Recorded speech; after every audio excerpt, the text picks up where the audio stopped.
my friends, what's up dudes and dudettes, this is Diligence here, and today we're gonna give you guys an update on MMAT's Q3 report.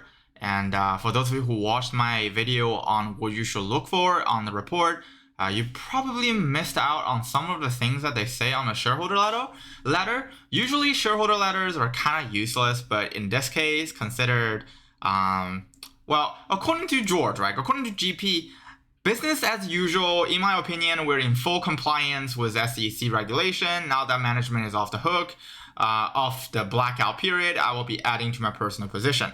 So George Palacararas, we just always call him GP, right? GP is saying that, blackout period ends and he considered buying MMAT into his own portfolio.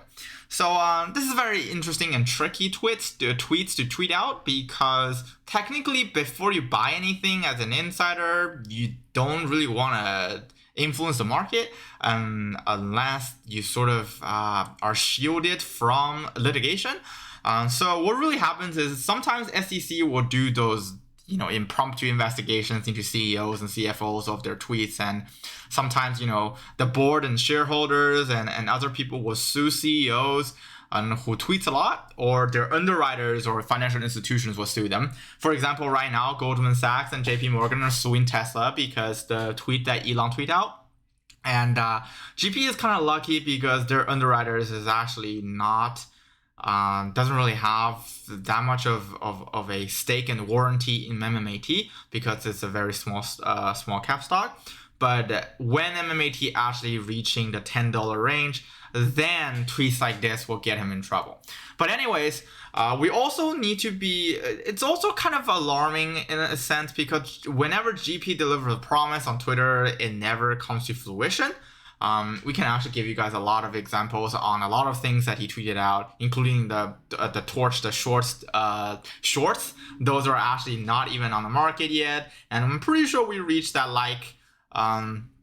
count, and then he didn't push out, and he also didn't really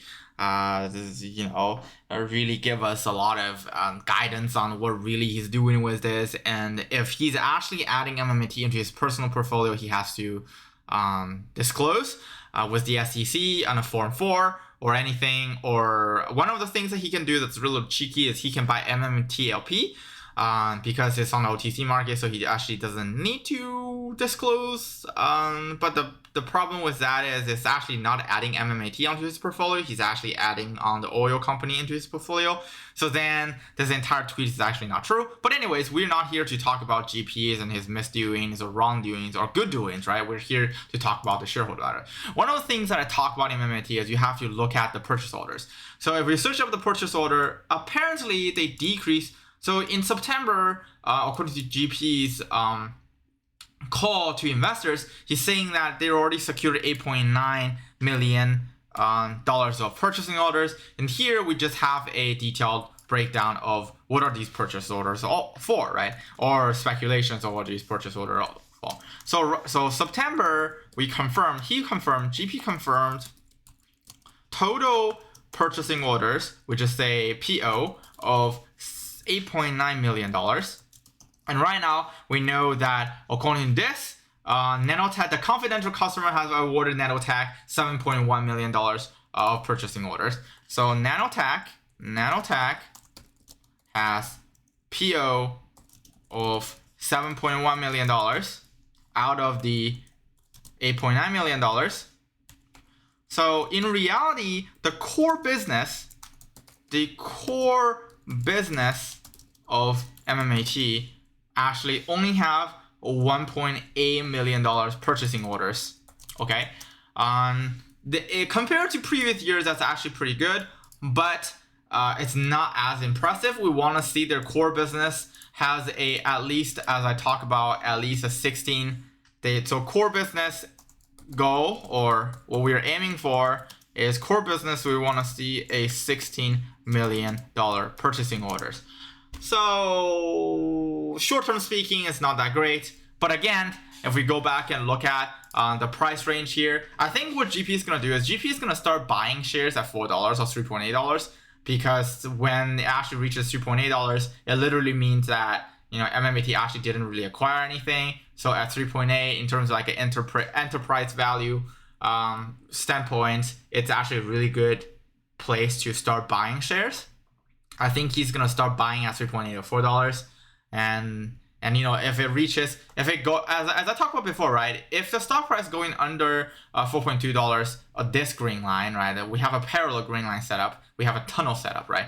We expected the stock price to tunnel in between those two lines. But if it draws under those two lines, $4 call option is actually pretty attractive if you're buying leaps or buying 3 months ahead. All right. And our price range still doesn't change. End of the year, it's probably $6.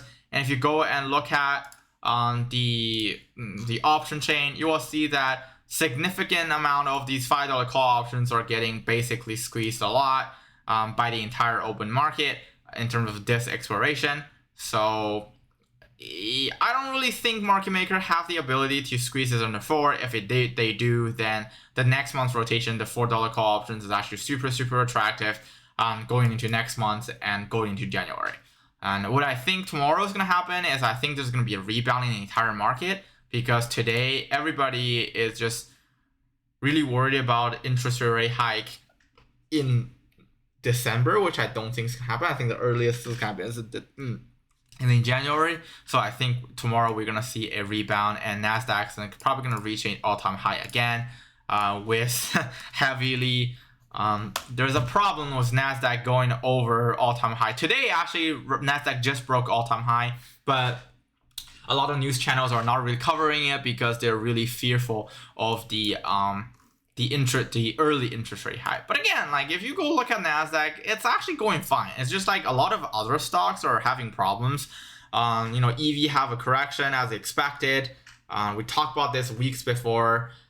Even though I'm a little bit early to calling out EV correction, but right now it's on the way. And Tesla sort of rebounded a little bit, and Tesla probably is gonna wiggle in between $1,100 to $1,000. And by the time by the end of this week, Elon's probably going to sold off all of the shares that he promised, and we will see a short-term effect or medium attack that attached to that. But anyways, this is it for this video. Hope you guys love it. Again, we are long-term holding MMAT. Personally, I will probably keep 1,000 shares of it just for shits and giggles. And our balanced option plus stock holding, I'll probably balance it to 1,000 shares or 1,500 potential shares.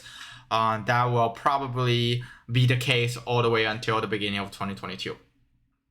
And if there's an interest rate hike in January, then we will see the entire equity market go down, and MMT will probably get a hit, but that's probably going to be a really good buying point for MMAT, and we're going to start picking up a lot of bank stocks and all those kind of stuff. Anyways, hopefully you guys love this video. If you like those kind of content, smash the like button and subscribe. See you guys on the upside.